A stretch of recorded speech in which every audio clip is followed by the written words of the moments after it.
Alrighty, good afternoon, everyone. Thanks for joining us. We're so excited to connect with so many of you virtually, and it's kind of fun to get together with new technology and new ways of connecting right now. We are excited to talk about the new Clear Cooperation Policy and the coming soon status that is coming soon. Today, my name is Maggie Andrews, and my counterpart Jennifer Costello will be your moderators for this session. So as you type in questions, we'll be the ones asking those to Leesa Baker, and we'll introduce her in just a moment. I do want to give you kind of a brief overview of the meeting today. So everyone is muted currently, and you will be muted the entire duration of the session. But if you do have questions, we encourage you to ask those. You'll want to use your GoToWebinar toolbar and the questions drop down by typing in your question. There's a couple guidelines we have here. Please type in questions. We will answer them kind of quickly at the end of each slide if there are questions that have come up, but a bulk of the questions will be answered after the overview that Leesa Baker does for us. So if your question isn't answered right away, just be prepared that we will answer those at the end. This webinar will be recorded, and we will be posting a blog post on our REcolorado Professionals blog with the recorded version, as well as the questions and answers that come up throughout the presentation.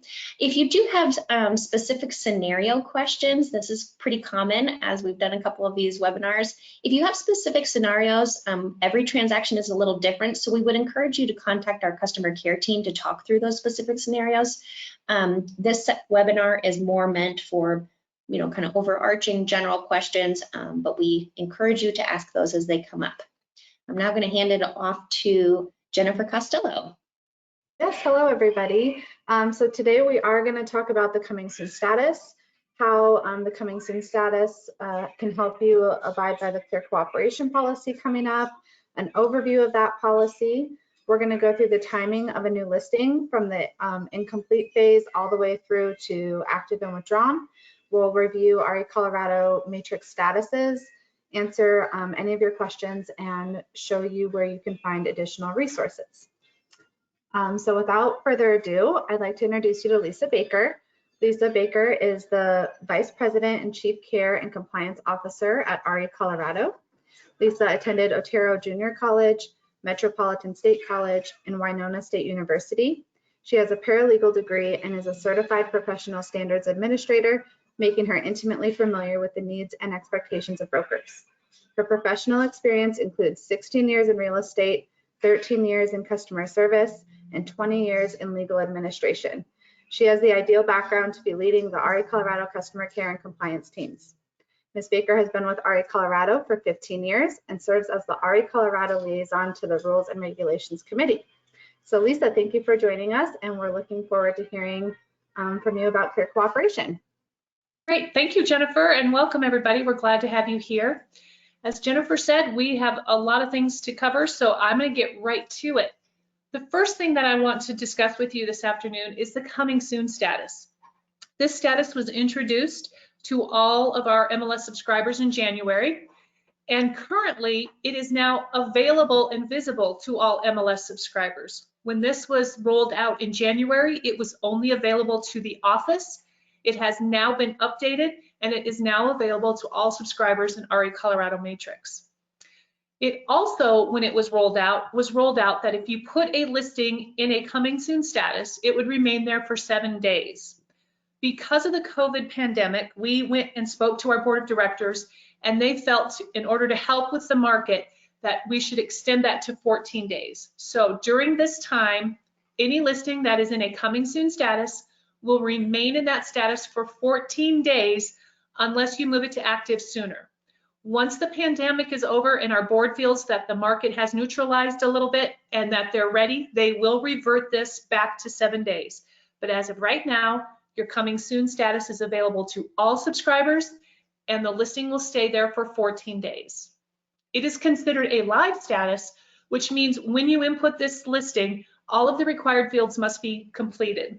That also means you have the ability to add photos, virtual tours, and any supplements. One thing that does not happen in this status is that the listing is not syndicated, nor is it available in any IDX feeds. However, it will allow you to email directly to a client the listing. So if you find a listing that meets your client's requests, you can email it directly out of REcolorado Matrix. The great thing about this status is while the listing is in that coming soon status for that 14-day time period, it does not accrue any days in the MLS. Jennifer and Maggie, do we have any questions before we move on to the next slide? We did have one that came through. Does the coming soon status, can this be used for listings that are currently in a withdrawn status? Can you switch it back to coming soon? You cannot. That is a great question. The coming soon status is an introductory status, and you cannot move it back and forth like all our other statuses. So it can only go in coming soon once when you introduce the listing into the MLS, but you can't move it from a withdrawn or pending back to a coming soon.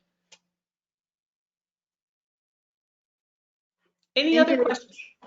That was the only question. I think we're good to move on. Wonderful.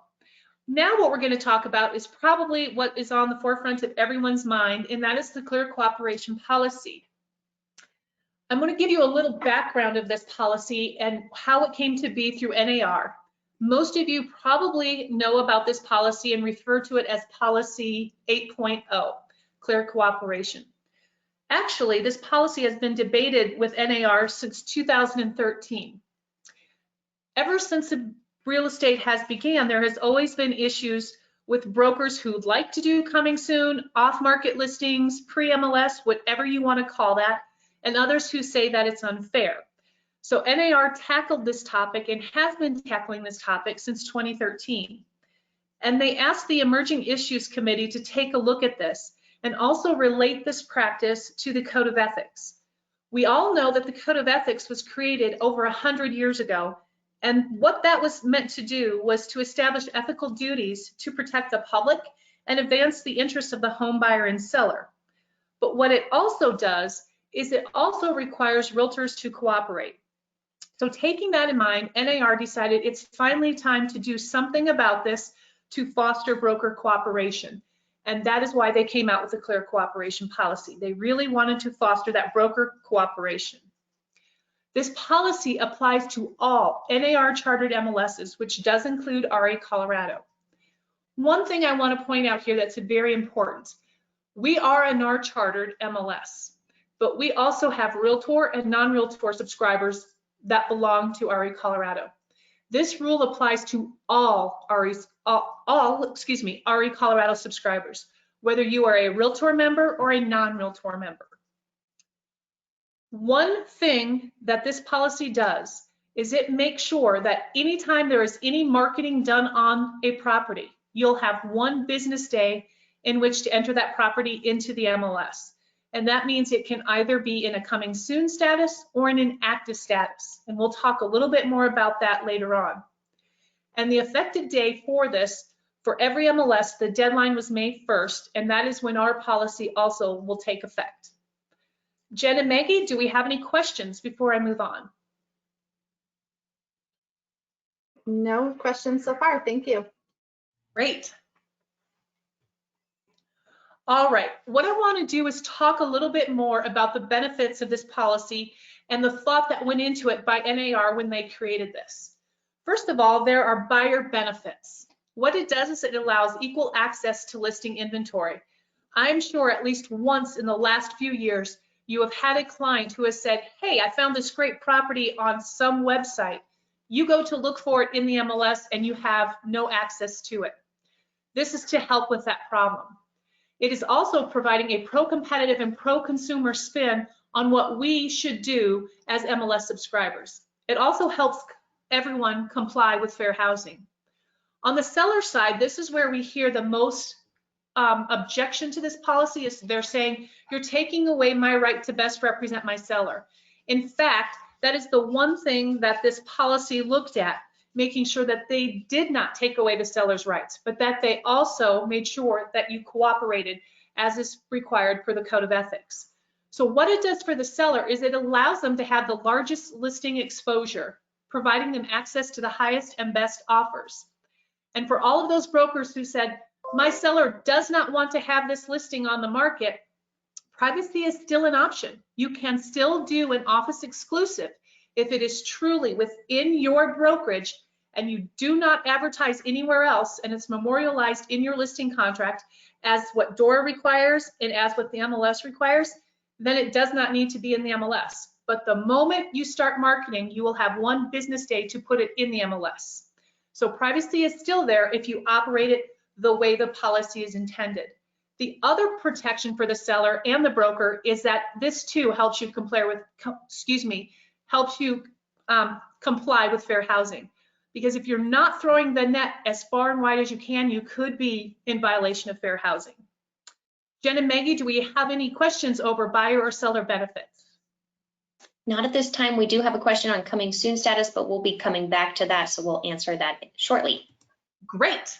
So let's move on to a few more benefits. The broker benefits. For all of you, it gives you a comprehensive and accurate listing data, which is what you should expect when you belong to an MLS. It gives you widespread marketing exposure for listings. It helps with the accuracy of your BPOs and your CMA. This, as we just stated, limits your broker and brokerage liability, whether you're on the buy side or the sell side, with fair housing. It provides for accurate market stats. The other great benefit of this is the value proposition that being a subscriber of the MLS allows you. You can use this and tell your clients that you have access to exclusive set of listings that aren't yet on the market. And that is a great, great marketing value proposition for you. For the appraisers, it's the exact same thing. They have finally comprehensive and accurate listing data, which helps reduce their appraisal turnaround times. Maggie and Jen, do we have any questions on the benefits of this policy? No, we're good. Thank you. We did get a couple of questions, and just to remind everybody, we will answer the bulk of these at the end, so just hang in there with us.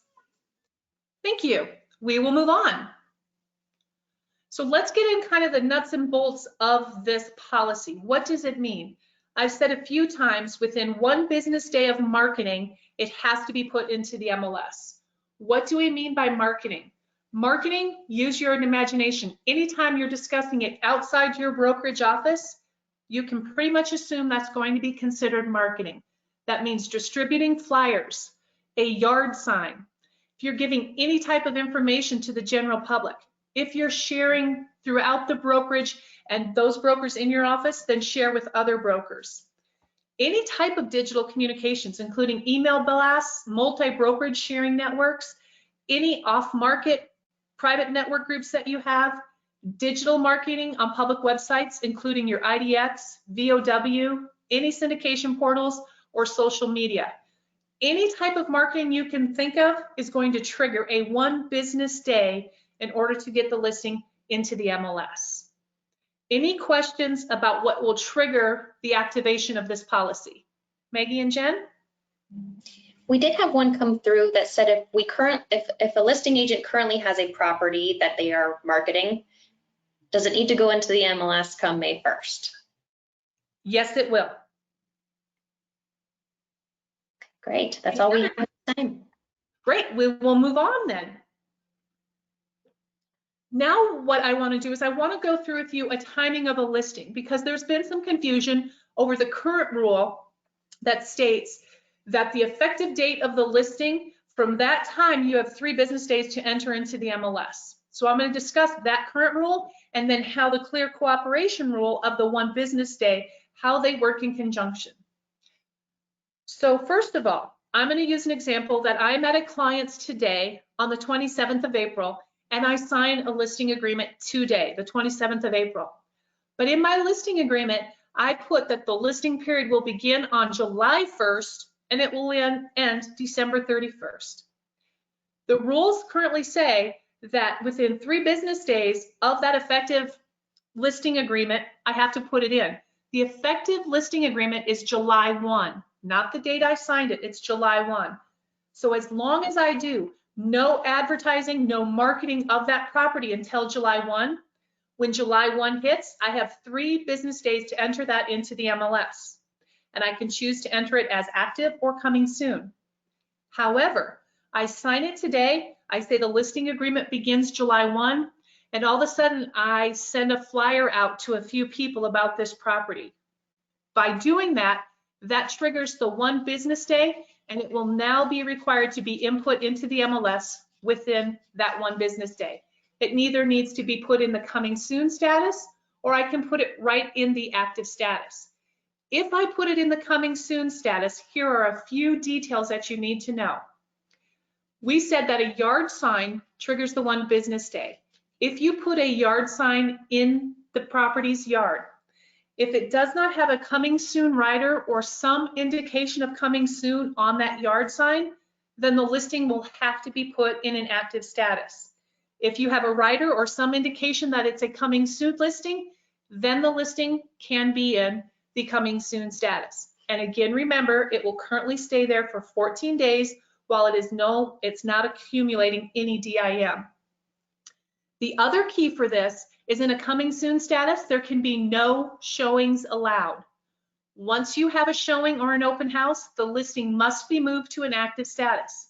And an active status can remain there, and it will remain there until the listing hits its expiration date, unless, of course, you go pending. Now, here is an example. I move my listing into a coming soon status because I put that sign in the yard and I put a coming soon rider on my yard sign. My 14 days has expired, but my seller is not quite ready yet to have showings in the property. They were doing some painting and finishing the hardwood floors. So what do? The system is automatically going to move it to active upon that 14 days. What you want to do is move that listing into the withdrawn status. That means I'm not quite ready yet. And so what that will do is it will put your listing in a withdrawn status. It will make it available to all MLS subscribers, but it says to all MLS subscribers that you're not actively accepting showings. So what you'll do is put it in that withdrawn status. Your days in MLS will once again be held in abeyance. The other suggestion that we want you to remember is in REcolorado matrix, you have the field no showings until. If you put a date in that field, it will show the brokers when you think that listing might be ready for showings and move back to an active status. Why is that of benefit to you? It allows that horse race to get going again. So the benefit of the withdrawn status is very similar to the coming soon. You're not quite ready, and it won't penalize you with your days in the MLS, but it will be available for your other brokers to see. Jen, Maggie, are there any questions about this slide, the timing of a listing? We did get a couple questions. So can brokers hold broker opens during the coming soon status? No, a broker open, because then they have the ability to speak to other brokers. That would be considered broker sharing. That would have to be moved into an active status. We also had a question about the coming soon status and the time frame. Because we have temporarily increased the time frame of coming soon to a 14-day period, will that continue past this May 1st date? And will agents be notified when we change that coming soon status back to a 7-day time span? Absolutely. I'm sorry I wasn't clear on that earlier. Yes, it will take effect. It already is in effect. It will remain so until our board of directors feels that the market has normalized. And of course, we will make sure there's plenty of notice going out to all MLS subscribers before that date is changed back to a 7-day period. Okay, and one more question, Lisa, about the withdrawn status. Do brokers have to take down the yard sign in a withdrawn status? They do not. In a withdrawn status, a few things else that I should mention is you can continue to market that. That means leaving your sign up. And also it protects you and your seller. If your sellers get contacted or solicited by other brokers while in the withdrawn status, remind your sellers to take down their information, turn that information over to us in compliance, and we'll reach out to those brokers who are contacting your seller, because that is a violation of the rules. A withdrawn status means you still have a valid listing agreement and they should not be contacting your sellers. Are there any other questions? We did have one that says if someone is doing if their listing agreement start date is intended to be the same as the MLS active date, should those obviously be the same information? Well, that's a little tricky because your MLS Okay, go ahead. active date is the date you put it in an active status in the MLS. So if you know what that date is, you sure can put that in there. If you're not quite certain yet what that active date will be, then you could put something in your agreement, TBD, or seller will notify broker. That way you're fine to not have it in the MLS. Unless you start advertising, then no matter what date is in that listing agreement, you will have 1 business day to input into the system. Did that make sense? Yes. Great. Anything else? There was one, so if a broker is doing a private exclusive, will REcolorado require notification or any additional documentation? No, that's one thing we are not doing. We don't want to put the broker through that much trouble. So DORA requires, and our rules require, that it's memorialized in the listing agreement. So if we do get a call or a complaint that there's a listing that they know of and it's not in the MLS, we will reach out to see if that's in your listing agreement. And remember, it has to stay contained within that office exclusive. So if it's a broker from another office who you have told about, that would violate that policy and no longer allow you to keep it as an office exclusive. So as long as it's memorialized in your listing agreement, we will not have you complete an additional waiver or any other form. Any other questions? I think we have a couple more, but I think they'll be answered in a couple of slides, and then any that are not answered, we'll make sure to get to you at the end. Wonderful. Then we'll move on. Just to kind of recap what we've talked about, remember that coming up on May 1st, our implementation of this will be effective. Here's the bad news that we always have to tell everyone about, and that is that there are fines associated with this. And we don't want everyone to be alarmed by the fines, but sometimes the fines have to be severe enough so that brokers will understand that this is a mandatory policy that we need everyone to comply with.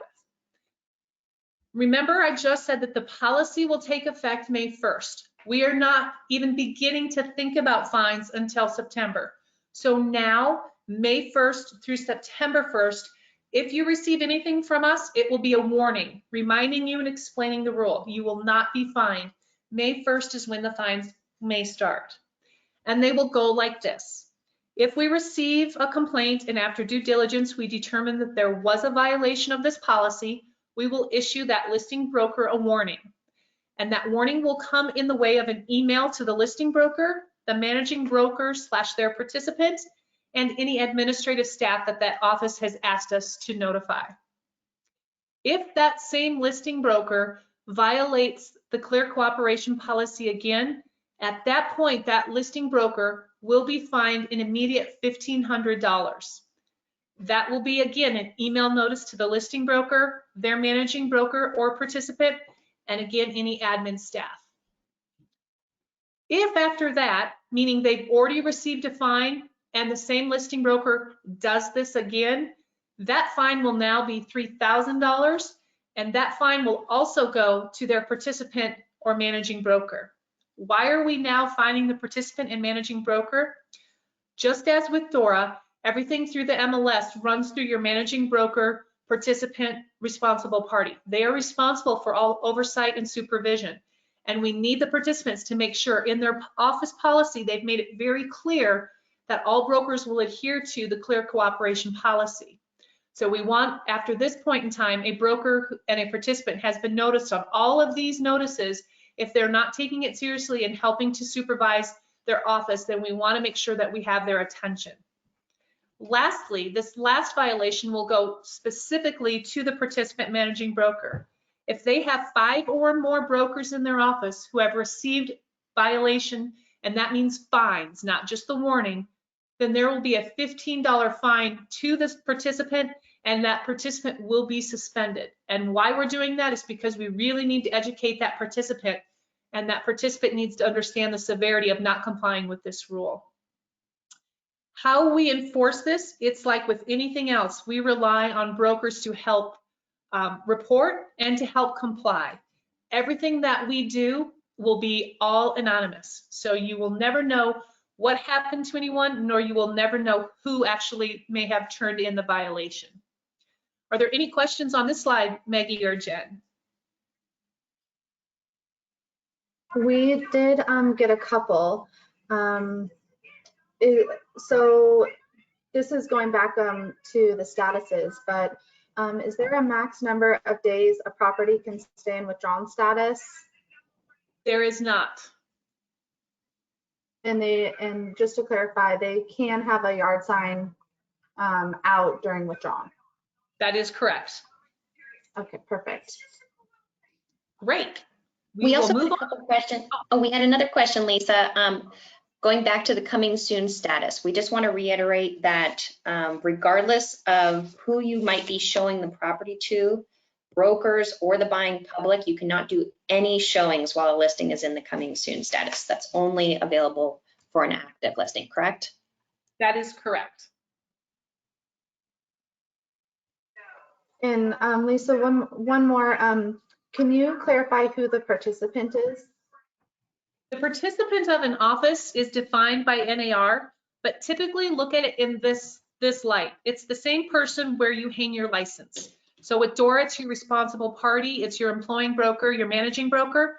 That is basically the same definition of your participant. Does that make sense? Yes. Yes. Some more clarification around Great. brokerage sharing.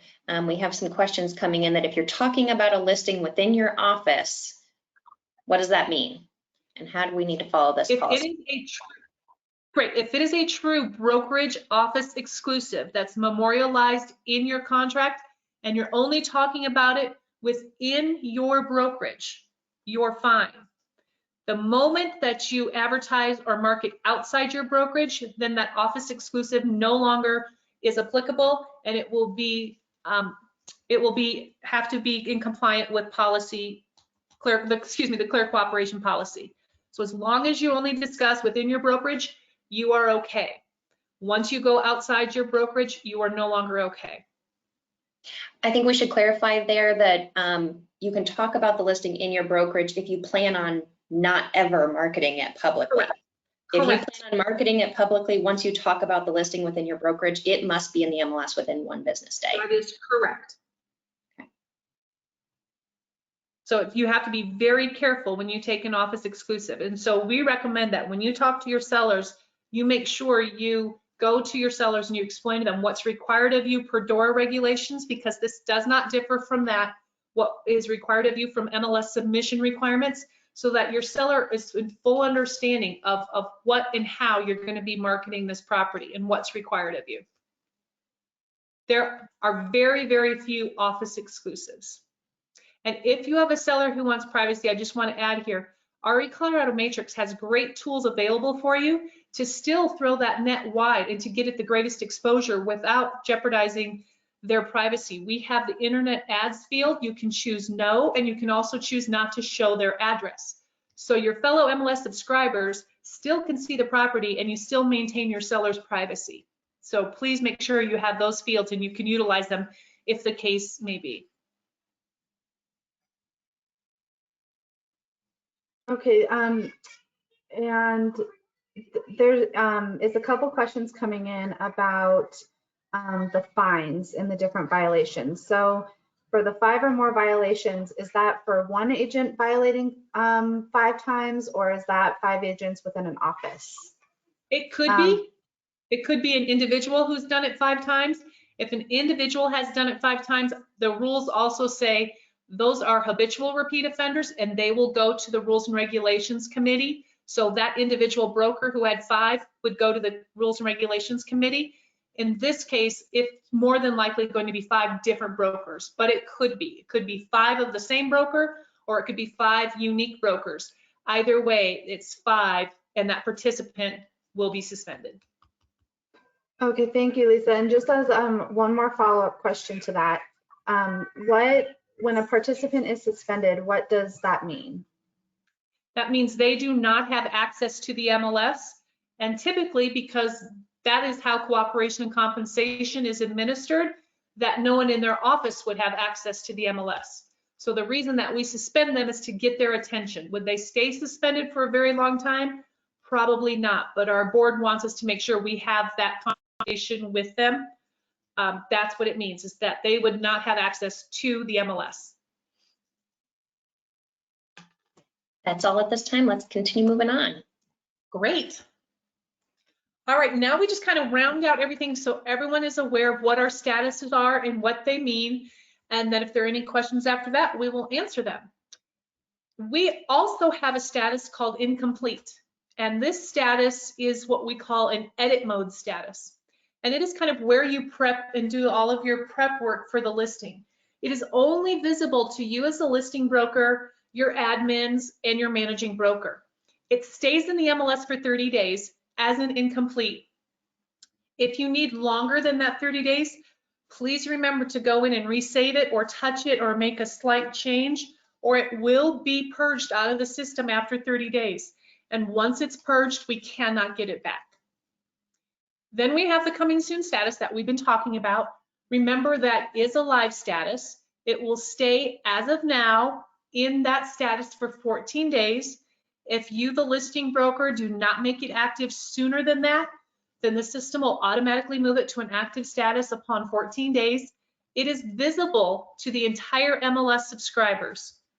You can't have any showings. If you have a yard sign in the yard, please remember to indicate coming soon somewhere on that sign, and it does not accumulate days in the MLS. Our active status is the main status. That means the listing is available for showings, and that's when your days in MLS start accruing. The moment that listing goes active, that's when the listing contract date starts for the MLS and starts the DIM accumulating. The withdrawn status, what we talked about earlier, it is still under a valid listing agreement, but for whatever reason, you and your seller have decided it's just not temporarily available. So there can be no showings. Marketing is still allowed, and the DIM pauses, means it's held in abeyance, so no days in MLS will continue to accrue while you're in the withdrawn status. When you are in the withdrawn status, it does not syndicate out. Lastly, we have our expired and canceled status, and that's when either the listing contract has been terminated or it has reached its expiration date. Jen and Maggie, do we have any questions on our statuses?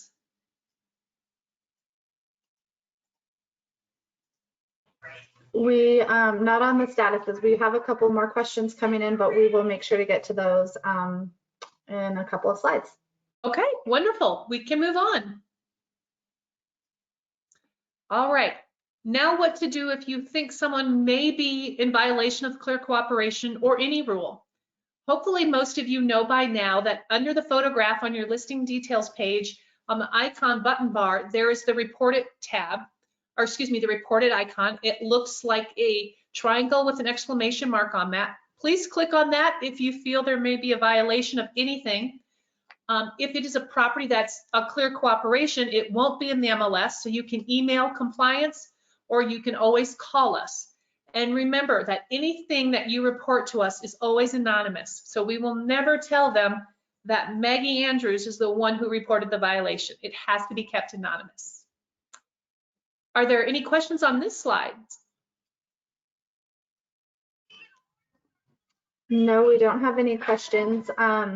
There was, while we're talking about reporting listings, how is REcolorado going to monitor clear cooperation or enforce this rule? That is how we do it now. We rely on brokers.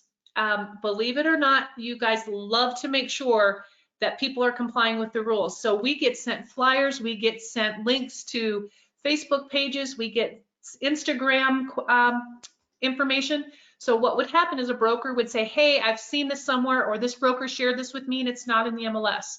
What we will do is we will research and do our due diligence. We may ask for a copy of the listing agreement. We'll look at when the advertising took place, what type of advertising it was, and then we will go from there to determine if the listing has to go to the coming soon status or into the active status.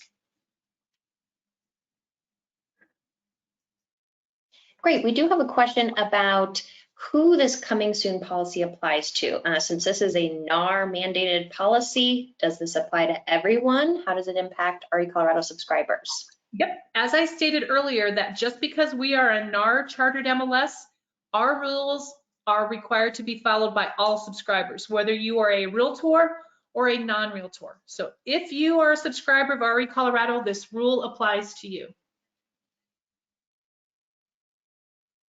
Great. We did get a question coming in. Lisa, I'm not sure if you're familiar with the REC CP44, but they were wondering if it's compliant with REC CP44. And are they talking about the commission position statement on coming soon? If that is the case, yes. Yes. Yep, this absolutely does. And we have spoke with Marsha Waters about our implementation. We've talked to her about those brokers who say, well, my sellers don't want it in the MLS, so therefore I don't have to. And that's why we're going to be very strict on the office exclusive. Marsha is under the same feeling that we are, that kind of flies out the window. If you're advertising everywhere but the median in which you agree to cooperate, you pretty much kind of lose that quality of saying my sellers don't want it in the MLS. So you can have a rule that requires them, once you start advertising, to be in the MLS. So yes, we feel we are on solid ground. Someone asked about syndication. So when we were talking about the coming soon status does not syndicate out to third-party websites, they were asking, how does it stop that syndication that was previously selected during listing input? And I think we just need to clarify here that coming soon just doesn't send the listing information out to syndication sites, but as soon as it goes active, it does go to the syndication channels. That is correct. We handle that with a business rule. And the reason for that is if you're going to be marketing it at a wide scale like that, then your days need to start accruing. So if you can't have it both ways. So systematically, when you're in a coming soon status, those listings aren't released to go to syndication or IDX. Maggie's 100% correct. As soon as it goes to active, then the input, when you input where you wanted the listing to go, those will be honored once it hits the active status. And does that apply to withdrawn properties as well? It would. Withdrawn properties, yep, they will not be syndicated or sent to IDX. And that's done through a business rule in our system. That is correct. Thank you.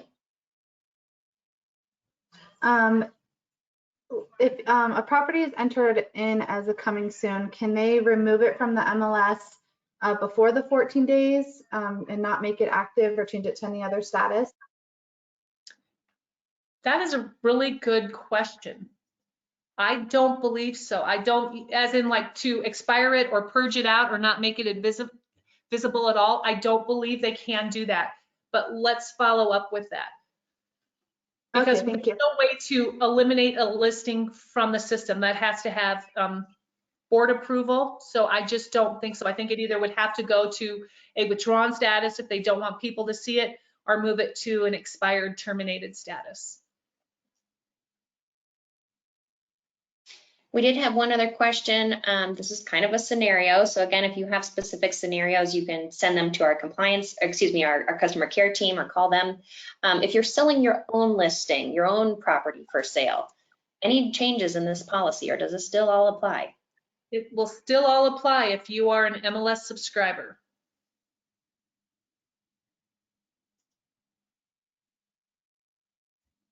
Okay, that is all the questions we have at this time. Great. Thank you for your time, everybody. And I'll turn it back over to you, Maggie and Jen. Perfect. Okay, well, there are a couple resources that we want to make available to everyone. So there is this great flyer on the clear cooperation policy and the frequently asked questions that we received. It goes over many of the questions that we covered in content that Leesa discussed in her overview. I want you to know that this is available, and in just a couple slides, Jennifer will show you where to locate this on our website. So this frequently asked questions is available. Also, the ABCs of matrix statuses. So if you have any questions about the specific statuses that are available to you, this is a great resource as well. Also, our customer care team is always available to answer questions if you're not sure what to do in a particular scenario. Yes, and all of these resources are available to you through your Connect dashboard. So we've mentioned the REcolorado's professional blog a couple of times, and you can easily get to that by clicking on blog at the very top left-hand side. Our professionals blog has a great search feature, so any topic that you need more clarification on or resources, you can just use that search field.